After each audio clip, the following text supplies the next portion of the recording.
তো মণ্ডলী ভক্তিমতী মায়েরা, আপনাদের কাছে ঘটনা বলবো। উত্তরপ্রদেশে রাধে রাধে করলি বলে একটা জায়গা আছে, ইউটিউব সার্চ করবেন। করলির মদনমোহন মন্দিরে আজও পর্যন্ত এখনো পর্যন্ত আরতি হলে একজন মুসলিম ভক্তের নাম স্মরণ করা হয়, তিনি হচ্ছেন কালো খাঁ। আর ওই কালো খাঁ সংসারের অভাবের জন্য ওই মন্দিরে ঝাড়ু দিতেন, ভগবানের দিকে তাকানোরও তার সময় নেই, ঝাড়ু দিতেন চলে যেতেন।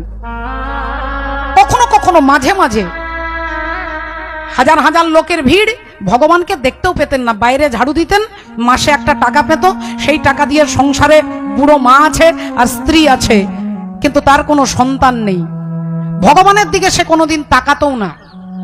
বুঝতেই পারছেন, এখন যেহেতু মুসলিম কুলে জন্ম, ঝাড়ু দিয়ে প্রতিদিন চলে যেতেন। কখনো কখনো দু একদিন যখন ভক্তদের ভিড় কম হতো, ওই ঝাড়ু দিতে দিতে ভগবানের দিকে তাকানো হয়ে যেত। আর ওই ভগবানের দিকে তাকাতে তাকাতে তাকাতে ভগবানের প্রতি তার প্রেম হয়ে গেছে। আগে 15 দিন ছাড়া ছাড়া হয়তো তাকাতো, এখন 15 মিনিট ছাড়া ছাড়া ভগবানের দিকে তাকায়। কি করে সাজাচ্ছেন, কি করে শৃঙ্গার করছেন, কি করে আরতি করছেন, মাঝে মাঝে ভগবানের দিকে তাকায়।